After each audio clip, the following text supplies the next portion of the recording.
Good Bites biniatwanite kanalul yurovencha ison dilshan korutuakku.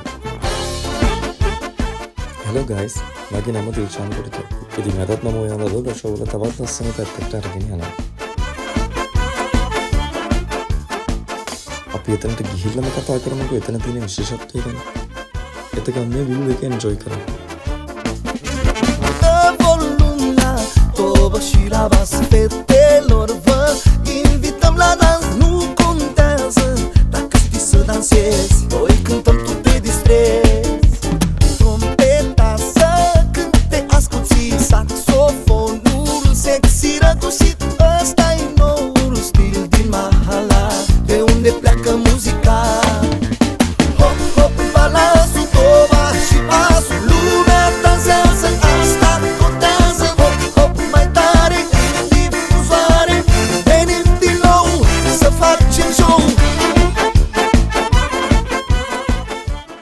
ඔන්න අපි දැන් තැනට ඇවිල්ලා ඉන්නේ. මේක තමයි බ්‍රෑන් විලේජ් එක. ඒ කියන්නේ බ්‍රෑන් කාසල් එක. එහෙම නැත්නම් ඩ්‍රැකියුලා කාසල් එක ළඟම තියෙන සුන්දර ගම්මානය.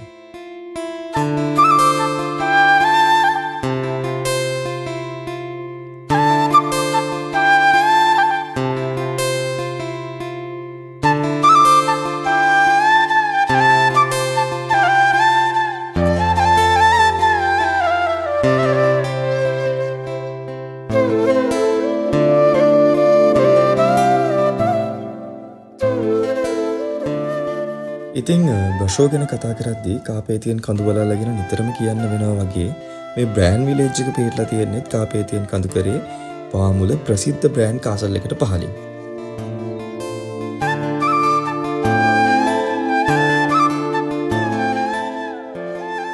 මේ ගම්මානයේ තවමත් පැරණි රුමේනියානු සම්ප්‍රදායන්ට ගරු කරන සරල ජීවිතයක් ගෙවන ජන කොට්ටාසයක් ජීවත් වෙනවා. ඉතින් මේ මිනිස්සු විසින් තමන්ගේ දෑතින්ම සාදාගත් චීස්, මී පැණි සහ තවත් අතින්ම කරන ලද අත්කම් නිර්මාණ මේ සරල ගැමි ජීවිතය ගැන බලන්න එන අපි හැමෝටම මනාව පෙන්වුම් කරනවා.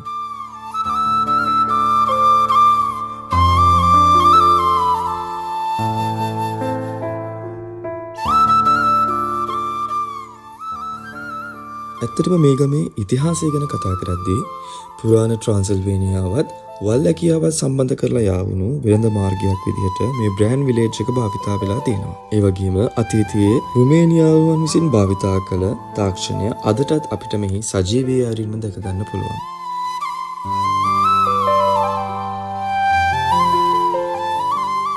ඇත්තටම මේ මිනිසුන් ස්වභාව ධර්මයේ සමග සමබරව සම්බන්ධ වෙලා ජීවත් වෙනවා කියලා කිව්වොත් මම ඔව් ඇත්තටම ඒක හරි කියලා මෙතනට එන ඔයාලා වුණත් ඒ ගැන සාක්ෂි දරාවි. ඒක මට විශ්වාසයි.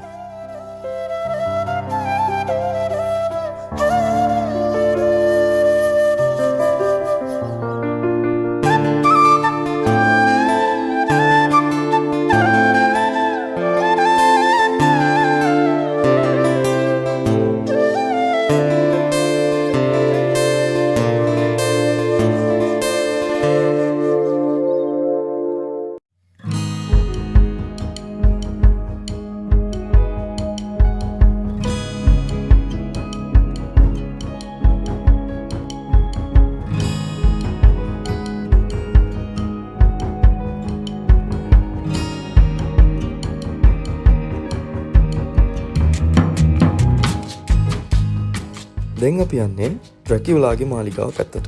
එහෙම නැත්නම් සුප්‍රසිද්ධ බ්‍රෑන් කාසල් එක පැත්තට.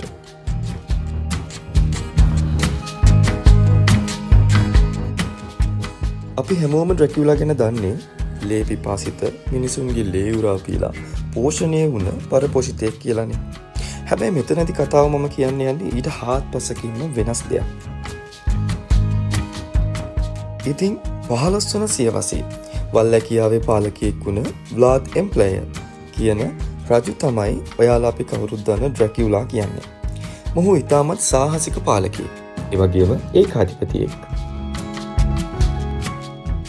ව්ලාඩ් එහෙම නැත්නම් ඩ්‍රැකියුලා. එම මාලිගාවේ සත්‍ය වශයෙන්ම ජීවත් වුණා කියලා කියන තරම් ඓතිහාසික සාක්ෂියක් නොමැති වුණත් 1897 වර්ෂයේ ප්‍රකාශයට පත්වුණු බ්‍රෑම් ස්ටෝකර්ගේ ප්‍රසිද්ධ නවකතාව වූ ඩ්‍රැකියුලා හට පනපවන්න තරම් මෙම මාලිගාවේ ඇති අඳුරු අද්භූත ස්වභාවය බලපාන්න ඇති කියලා මෙතන එන අපිට ඉතාමත් පැහැදිලිවම කියන්නට ඉඩ සලසනවා කිව්වොත් ඒක ඇත්තටම නිවැරදි. හැබැයි මේ මිත්‍යාවෙන් ඔබට ගියහම මෙම මාලිගාවට බලවත් ඉතිහාසයක් තියෙනවා. හරි. ඒ ගැන මම ඔයාලට ඩ්‍රැකියුලා මාලිගාවේ ඇතුළාන්තය සමග එන ව්ලොග් එකකින් කියන්නම්කෝ.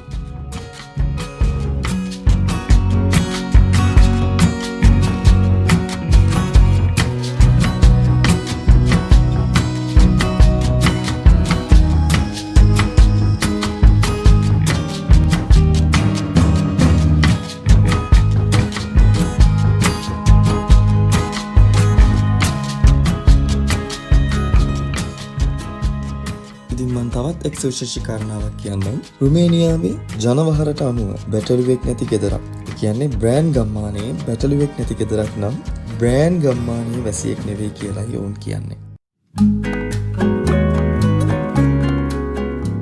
ඉතින් බලන්නකෝ අපිට හම්බුණු අපූර්ව යාළුවෝ කට්ටිය කොහොමද කියලා. ඉතින් ඔයාලත් රුමේනියාවේ ඉන්නම නම් බ්‍රෂෝ වල මේ තැන් බලන්න යන්න අමතක කරන්න එපා. ඉතින් හැමදාමත් වගේ ඔයාලට කියන්න තියෙන්නේ රුමේනියාවට අලුතෙන් එන්න බලාගෙන ඉන්න.